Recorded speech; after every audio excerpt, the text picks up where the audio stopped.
Nada façais por contenda ou por vanglória, mas por humildade.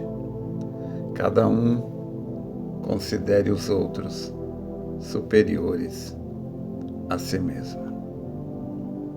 Então, é com a escritura de Filipenses 2, verso 3, que eu dou início a mais uma reflexão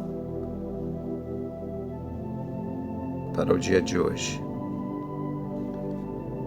O apóstolo São Paulo nos dá esta orientação, esta exortação, para que consideremos os outros superiores a nós mesmos. Uma condição nada fácil. É muito comum, é muito fácil nós vermos o defeito nos outros. E é muito difícil nós vermos o nosso próprio defeito. Isso, em grande parte, porque o defeito dos outros está ali, exposto do lado de fora. E as pessoas, em grande parte, não têm consciência dos seus defeitos. Mas é muito fácil ver o defeito do outro, porque o nosso defeito, ele está, de certa forma, um tanto ligado no automático, ou seja, no nosso comportamento automático que está ligado ao subconsciente. Já o defeito alheio dos outros está ali diante dos nossos olhos, não faz parte do nosso comportamento automático. Não está no nosso subconsciente. Está diante de nós e nós estamos bem conscientes dele. Então é muito fácil ver o defeito dos outros. E por causa disto que eu acabei de falar, é muito difícil ver o nosso próprio defeito. É necessário um certo nível de consciência da pessoa para que ela possa estar consciente de seus erros e de suas falhas. E, normalmente, quando a gente se torna consciente deste erro, desta falha, normalmente a gente luta para vencer isto. Mas eu gostaria de tentar deixar isto um pouco mais claro para você através de uma ilustração que diz assim: um dia, um aluno foi ter com o mestre a respeito do nosso comportamento diante das coisas do mundo. E ele disse: mestre, o que está ligado ao nosso comportamento e nos deixa tão infelizes? Por que podemos ver tão claramente o defeito nos outros e não em nós mesmos? O mestre, com muita calma, respondeu e disse: os homens caminham pela face da terra em uma fila indiana, um atrás do outro. E o problema é que cada um carrega uma sacola na frente e outra atrás, nas costas. Então, cada homem tem uma sacola ali presa junto ao peito, na sua frente, e outra sacola preso às suas costas, atrás. Na sacola da frente, nós colocamos as nossas qualidades, as nossas virtudes, tudo aquilo de que nos orgulhamos e damos brilho àquilo, são as coisas que nós gostamos de que os outros saibam, das nossas virtudes. Tudo isso está na sacola da frente, onde podemos enxergar muito bem. Na sacola de trás, no entanto, guardamos os nossos defeitos, aquelas coisas que estamos menos conscientes dela e que nos desagradam. Então, para não sofrermos constantemente, deixamos ela atrás de nós, nas nossas costas, onde a gente não tenha que estar vendo.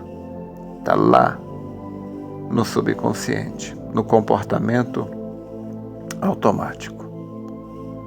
Por isso, durante a vida, mantemos os olhos fixos nas virtudes que possuímos, presas no nosso peito. Mas o problema, como eu disse, é que as pessoas elas caminham em fila indiana, um atrás do outro. Então, ao mesmo tempo que nós olhamos as virtudes que estão na sacola junto ao nosso peito, ali na nossa frente, ao passo que nós estamos olhando as nossas virtudes à nossa frente, nós também estamos vendo os defeitos da pessoa que está à nossa frente, porque os defeitos dela estão na sacola de trás, que está nas costas dela. Como nós estamos numa fila, um atrás do outro, você vê os defeitos da pessoa que está à sua frente e vê as suas qualidades e virtudes que também estão à sua frente. Então, enquanto você está vendo os defeitos nas costas do companheiro que está à sua frente, todos os defeitos que ele possui, e nós então nos julgamos melhores do que ele, sem perceber, no entanto, que a pessoa andando atrás de nós está pensando a mesma coisa a nosso respeito, porque quem está atrás de nós, ele tem as virtudes dele à frente dele e tem à frente dele também os nossos defeitos que estão nas nossas costas. Isso é apenas uma ilustração, óbvio, que nos deixa entender um pouco porque é tão fácil ver os defeitos dos outros e tão difícil ver os nossos. Então Paulo disse: considerai os outros superiores a si mesmo.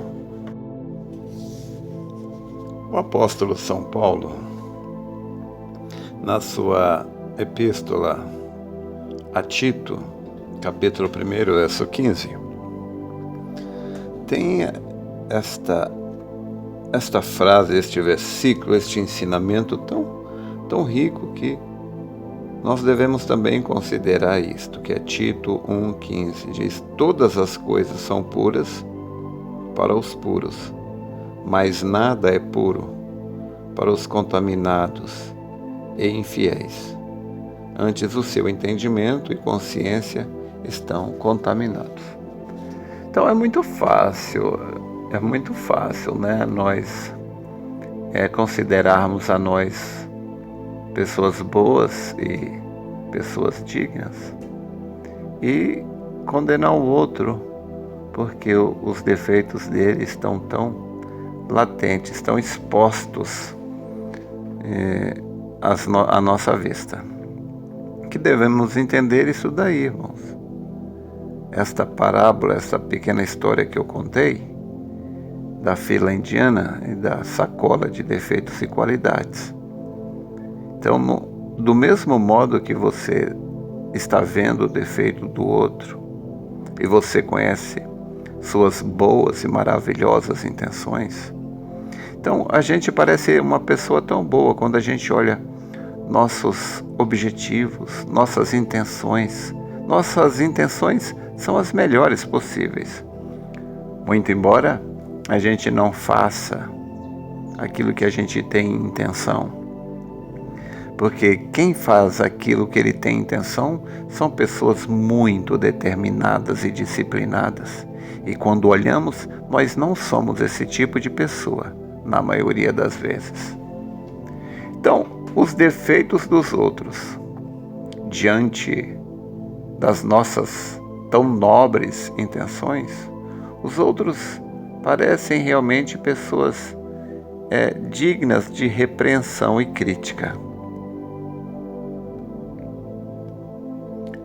Porém, eu quero lembrar daquilo que eu disse uma certa vez do rapaz que só via defeito nos outros. Só falava do defeito dos outros, nunca elogiava ninguém. E o patrão o levou até um formigueiro que tinha na frente da empresa e ele pegou um punhado de areia e um punhado de açúcar e misturou ambos, tanto açúcar e areia, misturou tudo junto e colocou perto da casa das formigas. As formigas, como você deve lembrar dessa história que eu contei um tempo atrás, as formigas ali, elas pegavam só o açúcar. Elas deixavam o grão de areia, mas elas pegavam só os grãos de açúcar. Era só isso que interessava para elas. E nós devemos aprender com a formiga, não somente a trabalhar, como Salomão nos mostra, mas nós devemos aprender com a formiga também no sentido de saber selecionar aquilo que a gente vai olhar. O defeito deixa para lá. Todo mundo tem qualidades, todo mundo tem virtudes e devemos procurar enxergar estas coisas. Não estou dizendo que você deve ter companheirismo com pessoas sabidamente erradas. Há pessoas que Paulo disse, olha, com tal não comais, e outros até nem saudeis tal pessoa. Tem pessoa que Paulo orienta que a gente não deve nem saudar aquela pessoa. Então, não estou dizendo para você ter companheirismo com aquela pessoa. Estou dizendo apenas para você não enxergar só o óbvio que está diante dos olhos. Isso é uma pessoa de mentalidade muito rasa. Se nós formos um pouquinho mais maduro, nós vamos entender isso daí. Que todo mundo tem defeitos, mas todo mundo tem também qualidades. E elas têm tantos defeitos porque elas ainda não estão conscientes daquilo. E ninguém consegue se redimir de um defeito do qual ele não tem consciência ainda. E é muito fácil condenar, criticar. Mas eu não creio que é isso que Deus quer de nós. Que a gente olhe os defeitos dos outros para condenar, criticar. Deus quer que nós sejamos um modelo, não é? Um modelo. Criticar ofende. Mas quando você é um modelo, um exemplo, você inspira. Então, qualquer homem, qualquer mulher, pode se tornar selvagem, como um animal, se for acuado. Mas qualquer ser humano pode se tornar um herói, se for inspirado. Espero ter te ajudado. Deus te abençoe.